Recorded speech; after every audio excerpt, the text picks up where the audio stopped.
If you've ever struggled with finding the time and right process to grow your Etsy print on demand shop, or if you're not sure how to maximize the time you do have, we are going to solve all of this in this new series. If you're new to my channel, this is going to be a game changer in your Etsy growth workflow. And if you've been with me for a while and saw the original version of this series, this is going to be a reboot with a completely new niche, new design inspiration, and updated processes to reflect the many changes that have occurred since the last edition in 2023. This time, it's going to be an 8-part series. And throughout the series, I'm going to walk you through how I spend my time in what I call time blocks and the very intentional activities that I accomplish in each time block or batch in order to move my shop forward not only quickly, but effectively, including researching trends, demand, and keywords, then using that research as the basis for designs, including design batching in Kittle, design batching in Canva, and then getting all of those designs into mockups. Then we'll create the products together in Printify, finalize them into Etsy listings, and then I'll also give you a peek into my customer service process and my recommendations for avoiding overwhelm at the end. So if you haven't already, make sure you've tapped the subscribe button and have notifications turned on so that you don't miss any of the upcoming episodes. In case we haven't met yet, my name is Mandy, founder of Simply Thrive, a one-of-a-kind membership for print-on-demand sellers with a more holistic approach, an intentional blend of strategy, mindset, and action to help you confidently tackle your goals, overcome challenges, and stay consistent despite all those shiny objects out there. I'm also a busy boy mom, an active top 1% seller on Etsy, and have generated over $1 million in revenue as an online business owner, primarily with both handmade and print-on-demand businesses. I have an endless passion for educating, so I am here with one simple mission, and that is to provide you with strategies to simplify the journey so that you can stop the overwhelm and start thriving in your own online business. So, what makes this different from other strategies you may hear about growing a brand new business from scratch? Well, when I started with print on demand back in 2022, I was still running a whole other handmade business full time, which meant when I set out to grow a brand new Etsy print on demand shop in time for Q4 that year, I needed to be super strategic with the small amounts of time I had to work on it. And that's where time blocking and batching came into play. So let's dive right on in with part 1. How do you know what to design or sell on Etsy? You may not like my answer, and that's because it requires the least glamorous part of the whole process: research. So many sellers completely skip over this step, thinking that they'll simply grab whatever files they can find from Creative Fabrica or Canva, or make a cute, albeit overused, phrase and call it a day. Unfortunately, you've now spent your time taking that generic image or phrase, uploading it to your print provider, possibly even making a mock-up, listing it on Etsy, and maybe even run some ads to try and get views on it. Sadly, that's a lot of time wasted on a listing that will probably never sell. What's worse is when that process is repeated with hundreds, if not thousands of listings, thanks to the power of AI and this belief that if you just throw up 1,000 listings, they'll start selling surely. But with no regard to designs or styles that are actually selling and in demand, you've now spent hundreds of hours building a shop to get those listings up. You're getting little or no views, let alone sales. And this is about the point where most sellers throw up their hands in complete frustration and say, "See, I told you can't make any sales on Etsy." And it's this frustration of not seeing success right away with their shop that becomes the point at which many give up or throw every excuse out as to why it's not working for them. This is one of the most common life cycles of an Etsy seller, particularly with print on demand, and especially now that AI has made creating fast designs easier. It's not that they didn't necessarily put in the time, it's that their time was spent on creating things with no market validation and not understanding what's in demand or even what their ideal customer actually wants. The same is true for sellers who simply just want to make designs that they like or only design when an idea strikes for them. You can certainly go off the cuff and just start creating what you like and want to design or whatever AI comes up with, but without validating demand or even targeting a specific niche, your odds of success greatly diminish. This is also the difference between designing and creating as a hobby versus building it as a business and serving customers. If you put in hobby level effort, you will get hobby level results. I built my multi-six-figure Etsy print-on-demand shop with the intention of building faster and gaining revenue. And this is where this first batching time block comes into play. We are going to spend some time researching upfront so that by the time we get to designing, number one, we've validated that there's demand in the niche that we're going to use for this batch. Number two, we've established some initial keywords that we'll be able to then build off of down the road for our actual listing. Number three, we're developing our expertise in learning to spot demand, meaning valuable insight into what customers are actually buying. And number four, we're getting to know our niche or ideal customer identity better in the process so that we can create designs that actually resonate with them. The point of this is not to grind your design process to a halt with research. It's to start building an understanding of your target audience, market trends, and design inspiration.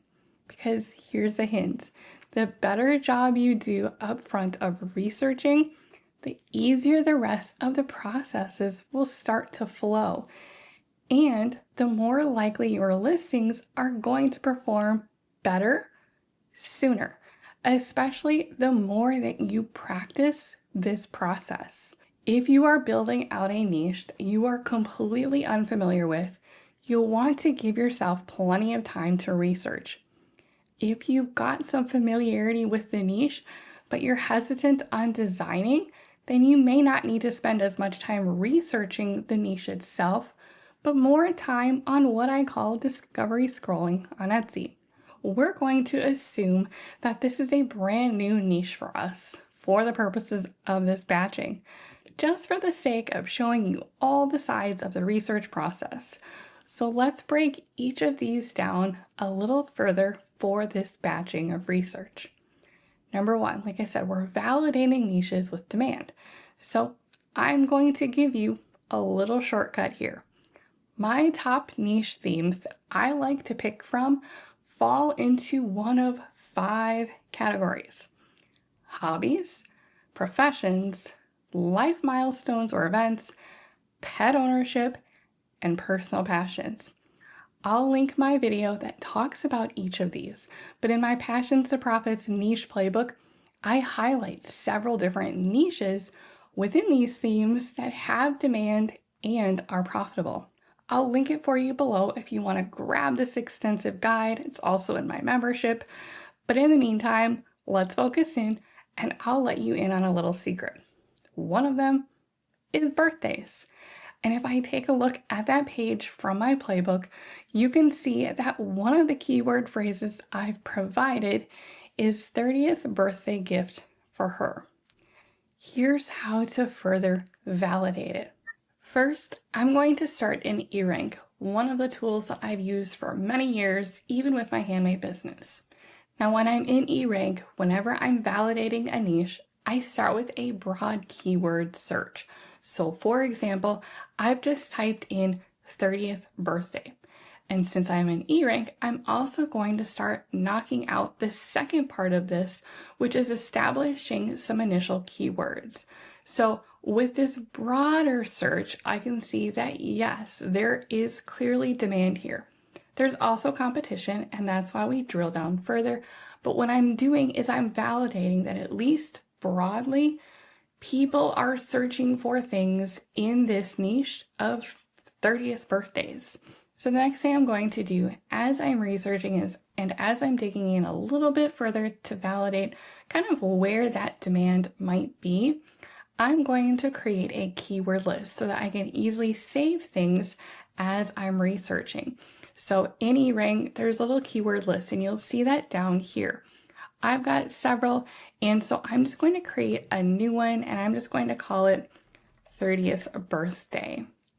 We'll save that, and then when I close this, it's now starred.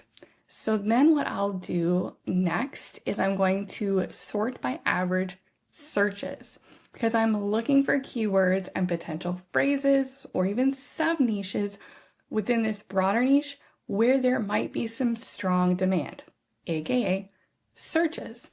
And as I'm doing this on a regular basis, if I find new keywords or ideas, I can always add now to this list. So as I'm scrolling, you'll see lots of competition over here, and we'll see a few different things because again, I've sorted this list by the total number of searches. But now you can see here's where I grabbed that initial keyword within my playbook, right? 30th birthday gift for her. It's got a lot of searches taking place on a regular basis. There's a good traffic here, a good click-through rate, and this specific keyword has slightly lower competition compared to some of these other keywords. So as I star this, this is how I can keep track of my keywords along the way without really having to stop my train of thought, without having to go write it down somewhere. I can just do this naturally as I'm scrolling through these results. I might see along the way that there are other birthday sub-niches that I might want to save or keep in mind for later. But as I'm scrolling, I'm really looking at keywords that will help me dive further into this niche and where there is demand. So 30th birthday shirt, that has demand and is a strong keyword. 30th birthday gift for him. So we have one for her, we might also do for him. 30/30, that could be a potential theme. And so we'll highlight that and save that as a keyword.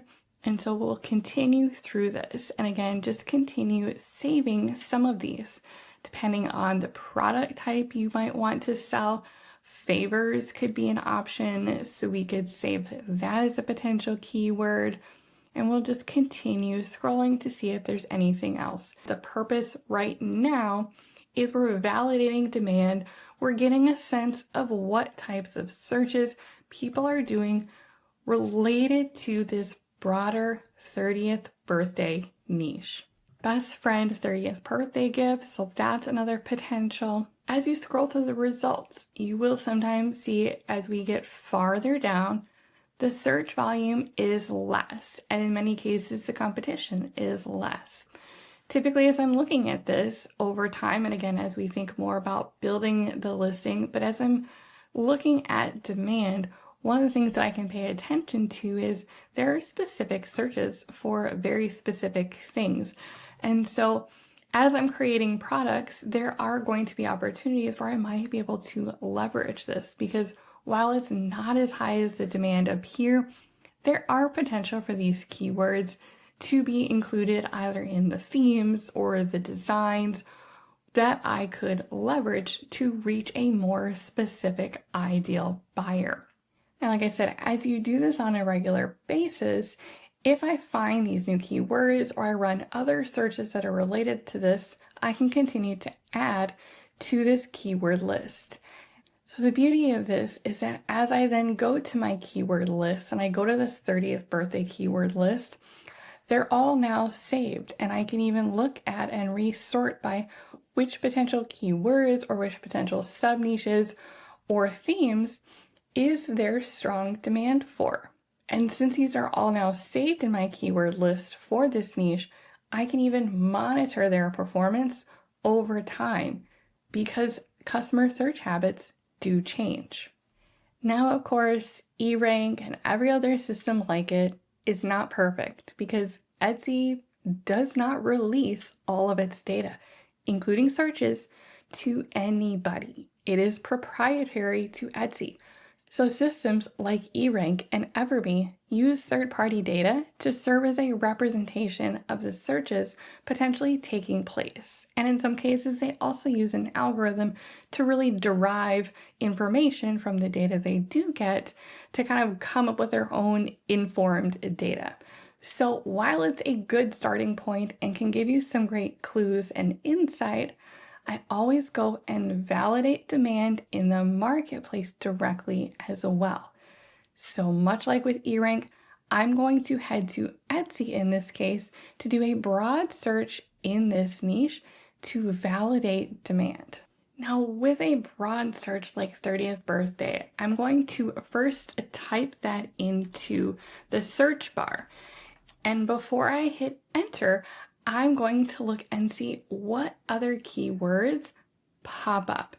I'm going to see some additional options. And if I see new ones, I'm going to make note of them and add them to my keyword list. Because Etsy, for this particular part, is giving us direct insight into other searches that customers are actually running. So we can see a 30th birthday gift, 30th birthday party, 1995. And so when you do this, it can give you some additional insight. And then when I'm viewing results, I should be able to see some clear bestseller badges on the first page. This is going to be the fastest proof that there is at least some volume of interest in a particular niche. You'll also want to look for popular now badges, which we can see plenty of, which are an even better indicator of active demand. And further still, click into several listings on these first few pages to look for early indicators of demand. Even if you don't see a bestseller or popular now badge yet, you're looking for what I call the little red magic words. These little words appear that Etsy highlights for us, and you only get to see this information when you take the time to click into listings. And this information is not for you and me. It's not to make our lives easier as sellers to figure out what people are buying. It's actually retail psychology for buyers to create a sense of urgency as well as FOMO and even some scarcity tactics in there because they want customers to see this. They want customers to think, ooh, other people like this. I should get one. Or sometimes you'll see it in a bunch of carts or recently purchased or in demand, and that will trigger a customer with these little red magic words to think, hey, I might want this too. Or, gosh, I wonder if they might run out, or maybe they'll be out of stock. I should buy now, right? That's why Etsy does that. They're not doing it for our benefit. But when we pay attention to these clues, we are able to take advantage of this specific insight. Now, if you are scrolling through the search results and seeing 0 bestsellers, 0 popular now badges, and 0 listings with those little red magic words in them, I would proceed with caution, unless you've got some other insight or clear indicator of demand. Why? Because while there may be thousands of listings showing up in your broad search, the fact that there is no visible sign of demand is a red flag for me that there might not be enough volume of demand. And if there aren't enough people actively searching for and buying in a niche, then it's highly unlikely that you are going to make a high volume of sales in that niche. Demand equals sales. So always follow the demand. Now, as I'm scrolling, I'm also paying attention, right? I'm still paying attention to our second item, potential keywords. And also our third element on the research list, which is developing our expertise in learning to spot demand, meaning valuable insight into, right, what customers are actually buying.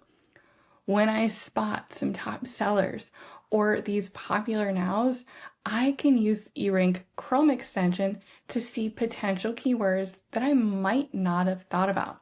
So for example, if I click into this listing and then I turn on my little eRank sidekick over here, I can see not only the information that Etsy gives us, but also some additional insight from eRank, which includes things like estimated sales, how old the listing is, as well as the tags that are used. And because I already have my keyword list open over here, if there's anything that stands out or that I want to make sure I include, I can save that and star it here as well.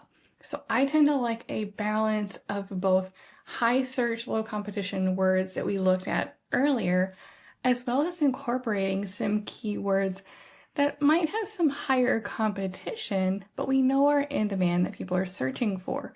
So that broad term like 30th birthday gift, and any others that I might see along the way.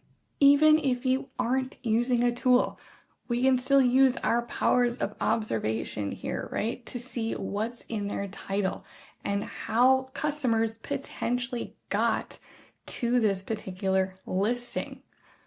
We can also scroll all the way down to the bottom, see some other related things that Etsy is suggesting. We can see that they suggest potential categories that someone in this niche might also be looking at. For example, the 90s kid from their gift mode.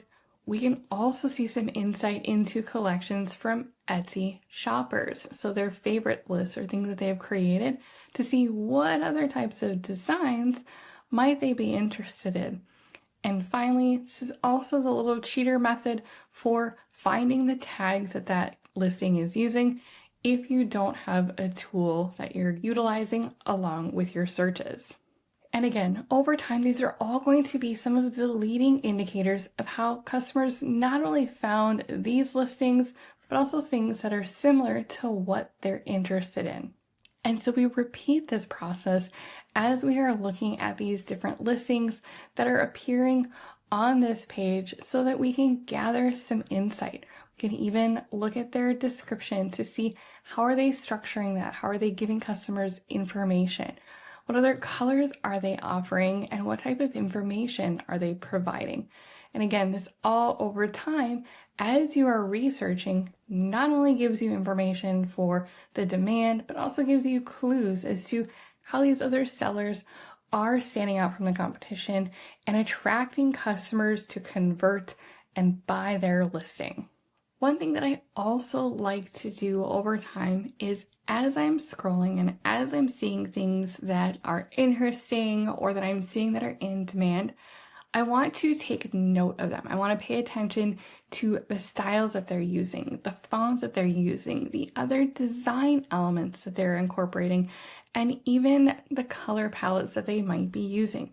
So as I'm scrolling, I can just take small little screenshots, and what I'm going to do is this is over time going to help me identify and piece together different design elements that I might want to incorporate and mix and match. For example, we see this outline arch text that we know has been very trendy. As we continue scrolling, we see this bestseller, so I might want to make note of that. It has almost a bookish theme to it. We saw this Dirty 30 theme pop up in our demand validation and in our keyword research on eRank, so we might grab that. Can see this one has a sleeve design, so that is something that's interesting that we could perhaps do something slightly different with. We've got the ever popular candles where it just smells like, and you fill in the blank on that. So there's a fun phrase there. We've got this vintage style that we might piece together as something interesting with the color palette, and it's got that almost 80s retro vibe to it. And then we saw the one earlier where it's just a very simple design on the front. And we're noting, which mock-ups they're using, what colors are they using on the mock-ups, because these are all going to be clues as to what drew that customer into the listing, what made it clickable for the customers that are interested in these types of products. So we'll continue scrolling. And again, if we're not sure if something looks interesting, we can always click into it to see, again, validating, is there demand? Remember, this one didn't have a popular now badge like the others did. It didn't have a bestseller, but look at this one, in 14 carts, and one was just bought in the last 24 hours. So you can see this one is combining a very simple phrase with that very trendy coquette bow style. So we might grab that, and we'll take a note here that there's coquette shirt in the title and bow in the title. So these are all things that we can pay attention to as we are doing our research, as we are really just collecting this information. Now remember, I took a bunch of screenshots. So then what I like to do is over time, I like to create what's called a trend board. And I do this not just for one niche. I'll quite often, as I'm doing research and even just broadly searching, add them to a trend board as well. But I just took several specifically from this niche. And if I just go into Canva and start a brand new whiteboard, I can then upload those screenshots that I just took and start adding them here. So for example, this one, I'm really focused on just this kind of color and style. So I might even just crop it down to that part so that when I see this again, I know exactly what it is that really drew my eye to it. This one, has multiple people in it, so it would work for a group design. And this color combo is helpful. We can see that this moss comfort colors is very trendy and popular. This one has more of a typography style that I was paying attention to. So for typography, I might have that one over there. This one's another kind of duo style, so I might group that one together. And so what I'm doing is I'm just really placing these, and then I'm starting to think about how I've got them organized. So remember, we saw that this one and this one were similar, right? We're paying attention to what are the different elements. How would I describe this, right? It's a very simple phrase. It's brought in that trendy in my era concept, and they've paired it with very simple, very minimalistic design elements to go along with it. So these are two designs, right? Similar. We're noticing a trend here. We're noticing this style is what's attractive to customers, is what's in demand. So that as we then eventually get to our designs, we can think about how we might come up with something different here, how we might spin it in a different direction. I'm also bringing in this one, which had different composition, similar. It's got kind of that similar typography, so I might highlight that here. This one's a different product. This one's more about a phrase, a scalable phrase. This is another one I pay attention to. Is it scalable? Smells like blank is something that we're seeing brought into a variety of niches. So whether it's 30th birthday or any other decade or milestone or hobby or profession, there's all different ways that you could bring that in. This one again was really about a style and color palette to some degree. So this is one where I might bring it over here to again really highlight different color palettes that are working, right, and are in demand. Now, as I'm researching, and like I said, as I'm really building this trend board, I'm looking beyond most of the time just an initial niche. I'm going to also search for broad things like women's shirts or alternative products such as birthday mugs. These will give me some much broader insight into what's potentially trending that I may not already be seeing in this specific niche, particularly when it comes to different design styles. So in this case, when I think about the age and demographics and interests for someone Turning 30, I might even look at the bachelorette niche to look for some top themes that might translate well into a 30th birthday concept or even group idea, right? Because we're seeing these kind of duo type of shirts perform well in the 30s, and that translates really well from bachelorette styles also. So I might then search for bachelorette shirts to see if there's some other inspiration that I might draw from that. So similarly, again, whether it's a broad search or a very specific niche search, I'm going to scroll through and I'm looking again for popular now. I'm looking for bestsellers. If I click into it, what am I seeing in terms of demand, right? This one is one where they're creating that scarcity concept. And then as I'm scrolling and clicking into them, I'm looking for those little red magic words, right? This one in 59 cards with 140 views. I'd say there's probably some demand there, right? So I can see what is it about that's interesting. I'm going to grab my screenshot, right? Because then I can look at the composition, I can save it for later, I can look at the style and the theme and really reflect all of that as I'm looking at my trend board and building that over time. We're seeing even here, right? That very simple word or phrase with that little cute coquette bow. I think it's actually from the same shop, and I bet this one is performing just as well, right? So as we're scrolling, we're looking for, is there anything unique or different that we might want to bring into this? So if I click on this one, for example, this one has more of a collage. It's got that doodle style. So I might grab that one because it's a little bit different than what I currently have on my trend board and that I'm seeing. I tend to design for apparel, so I might also look for women's trendy shirts to see again what I get and if there's anything interesting that I might be able to use and reflect on as I am building designs. And again, I'm looking for where I see potential trends, where I see some similarities or things that stand out in where there is demand. We can bring in some different ideas here, like the lightning bolt tends to perform really well as a style. We're also seeing this popular grid style, and in this case, it's combining Western and coquette.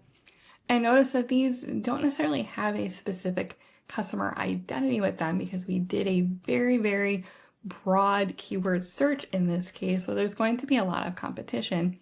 But what I'm paying attention to is the styles and the design concepts where there is demand, where I could leverage that and bring it into my specific niche based on what's already performing well. And again, along the way, I'm clicking into these to see where there is specific interest and validating right in this research process that there is demand. And I do this repeatedly. This is part of my discovery scrolling. This is how I start to see where things stand out and where I'm starting to see some potential overlap in patterns in what's out there, right?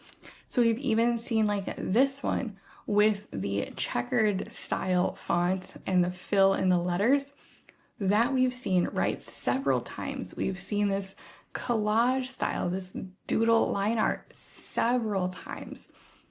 We've seen this coquette style with the filled letters and this toile style popping up several times. So again, as I'm seeing these, I'm just saving it and making a note of it so that I can really think about it and reflect on it and potentially bring it into my design styles when I actually get there, versus sitting down to a blank canvas and not really having any sense of what's out there, what's working, what interest is there, what's in demand. By having this as a collection that I can start to look back on and collect over time, that is how I will start to be able to pay attention to these clues. And then, like I said, be able to mix and match and come up with some different variations and some new and unique value when I get to that design process. So I'm back here now in Canva, and I can add those new ones here to what I already collected for my specific niche. And as I'm doing this, and why I like to do it in Canva with a whiteboard is because it's endless, right? I can be in here and I can just keep zooming out, and I can use this as basically a living, breathing thing that I'm updating on a regular basis.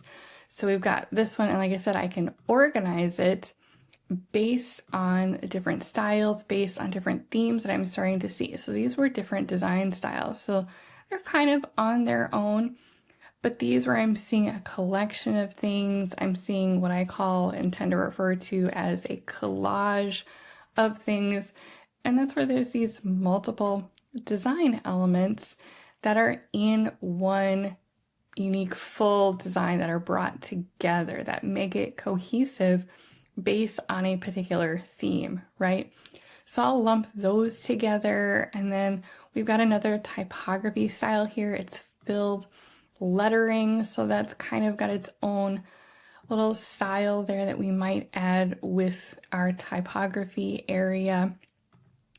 We see this other style. If you've watched my videos, you know that this, what I call grid style. Oftentimes there's 9, right? We see 9 elements here. We see 9 elements in this grid style, but they're done in a way where there's different themes or different elements that bring it together, that make it cohesive, and in this case, might be able to bring in some unique different design elements specific to our niche, where we might be able to kind of tap into that design trend. We've got that coquette style here with bows. I might just have that a little bit separate. Actually, that kind of fits with this typography up here with that filled design. It just has the bow added in there. What else did we have? We had our cowboy boots here, that Western theme. Western as a concept tends to do very well, so I'm just going to add that here to more of our really just kind of general design concepts. Same thing with this one. Butterflies as a theme and a design element has been doing well.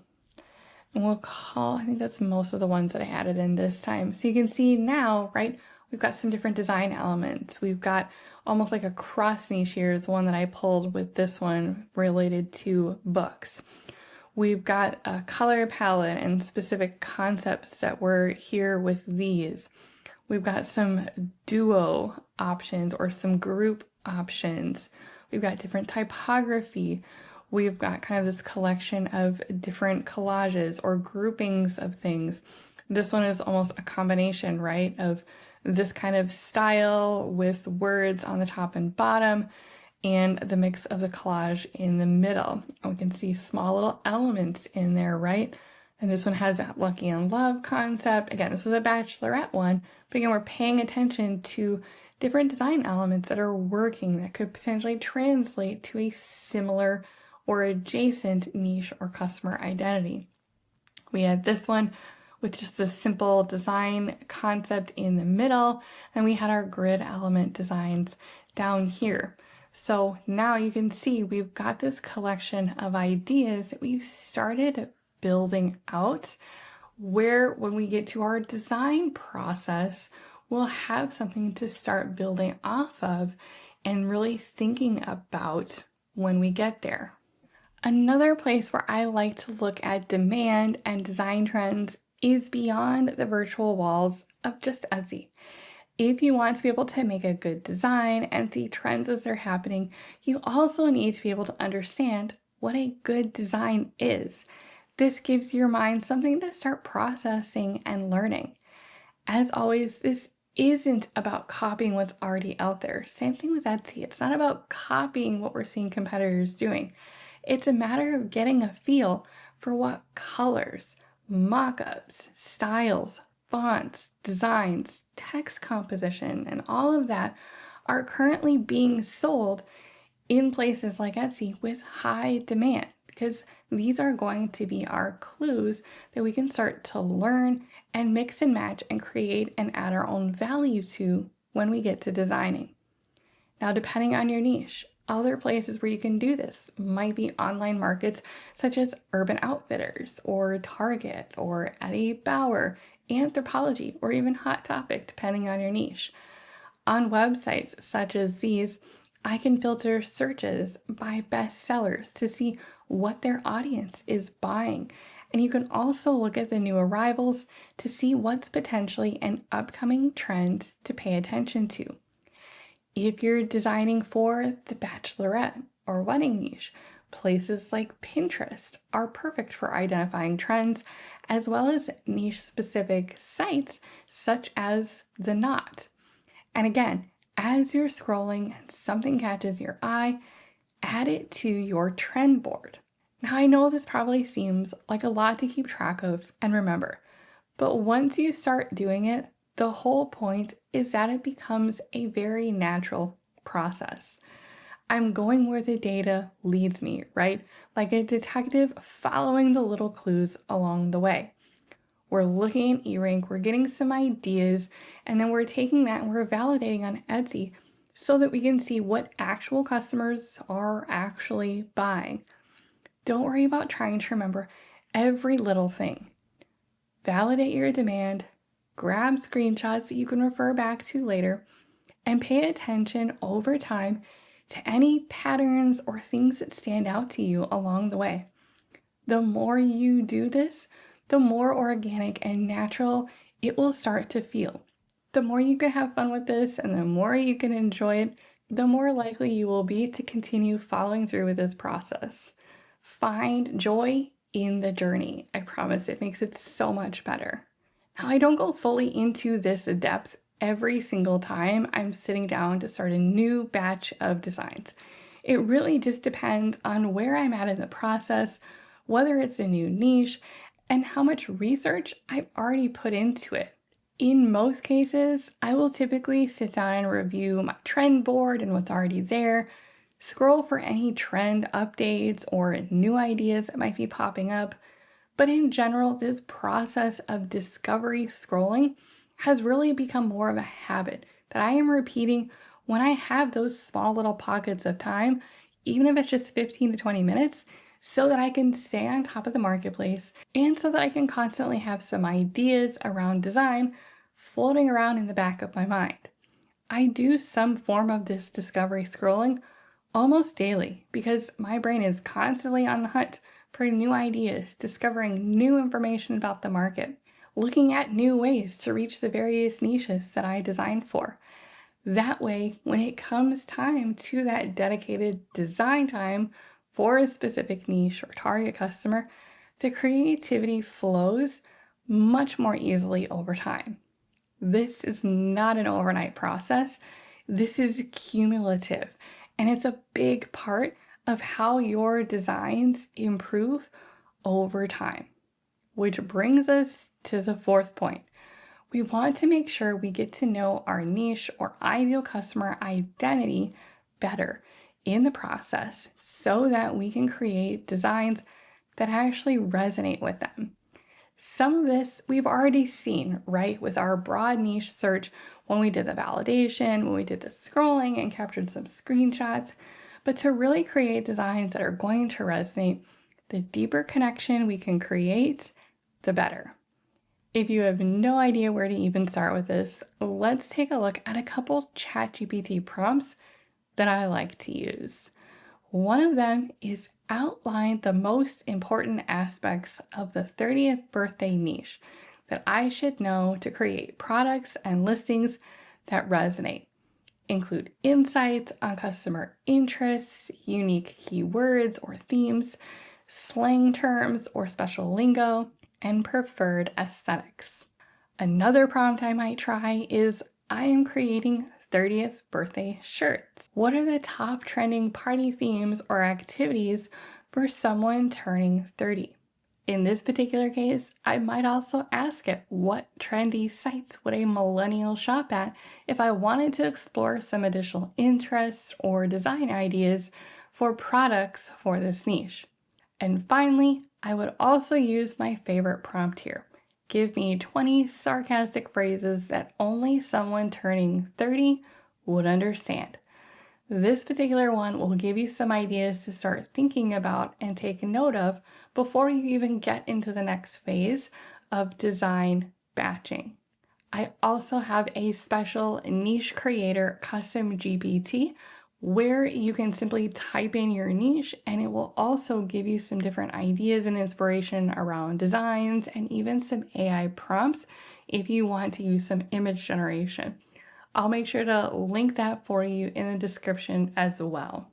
Now, the goal in all of this is that by the end of this research session, I want my brain to be brimming with information and ideas related to trends and design styles that I can then combine and incorporate with my intended audience.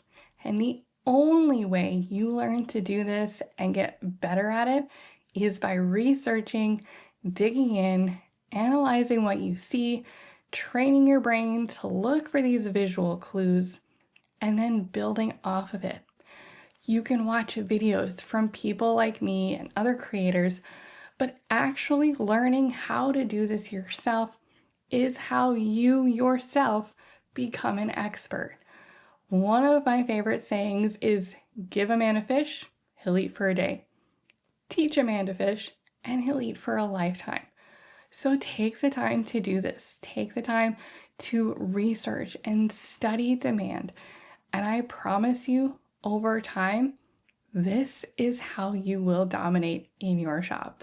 I've spent probably about 30-ish minutes on the research, a little extra if you count the trend board in this process. Typically, I can cover a lot of ground in this amount of time, but I wanted to slow it down and really talk through my mental thought process as well with these. Not only am I now armed with lots of information about my target audience for this 30th birthday niche, but I have now validated that there's clear demand. And I am now also equipped with knowledge around the styles and designs that are going to be in demand in the marketplace. By combining these important elements, you become a designing powerhouse over time. Again, this comes with repeated practice and developing this skill to continuously improve the quality of your designs and listings, which means the next time block will be designing in batches based off of this research and what I identified. The beauty of this is now I can go into my design time block with tons of concepts. So make sure you come back for parts 2 and 3 in this new series, where I will bring you along for my design batching time block and give you a peek into how I use this information to fully build out this sub niche. I will be doing one batch in Kittl first, and I will also create a batch in Canva so that you can see some different options depending on the design platform you use. I hope this has been helpful for you. Again, make sure you are subscribed so that you can stick around for the rest of my time blocking and batching series. I also wanted to give you one final reminder for the 75 Thrive Challenge that is coming back on February 3rd inside my Simply Thrive membership. If you've ever heard of 75 Hard in the fitness world, this is kind of like that, but for completely leveling up your Etsy print-on-demand business. It's an intensive challenge, but the results can be transformative. It's designed to help you develop the habits, consistency, and mindset you need to build long-term success. It's 75 days of commitment to each of my top 6 success habits that will help you feel empowered and grow, not only in your shop, but personally as a business owner. And it's 75 days of motivation so that not only your habits shift, but so does your mindset. And you don't have to do it alone because you'll be with the rest of the Simply Thrive community. In each round that I've hosted for my members, there is always exciting new highlights. For example, in the last round, while everyone in the challenge was at a different place in their journey, the average results submitted at the end showed a 95% increase in their shop traffic and a whopping 172% increase in orders during the 75 days across all the members that made it to the end. Consistency and commitment to the right activities matters, my friend. Inside my membership, starting February 3rd, we'll kick off the challenge together with a live call to get you ready and motivated. You'll have access to all the membership resources to support you, including my print-on-demand growth framework, our monthly calls and co-working sessions, check-ins and prizes along the way. And every single day, I'll share a daily post with motivation and actionable Etsy or print-on-demand tips. These posts will help you stay on track, keep your momentum going, and learn along the way. This challenge is a favorite among members, but because it's so intensive, I only run it live twice a year. So now is your chance if you want to hop in. It's going to be huge and it's going to be amazing. If you want to save your spot in the challenge, don't miss this opportunity. Make sure you're part of Simply Thrive by February 3rd so that you can join us when we kick off. I'll leave a link for you in the description below. In the meantime, if you want to learn more about my strategies for thriving in your print-on-demand business, make sure you've got the notifications turned on for my channel so that you don't miss out on any of my free content. Stay focused, my friends, keep taking action, and never stop pursuing excellence in your business. Thanks for watching. I'm so glad you're here, and I'll see you in the next one.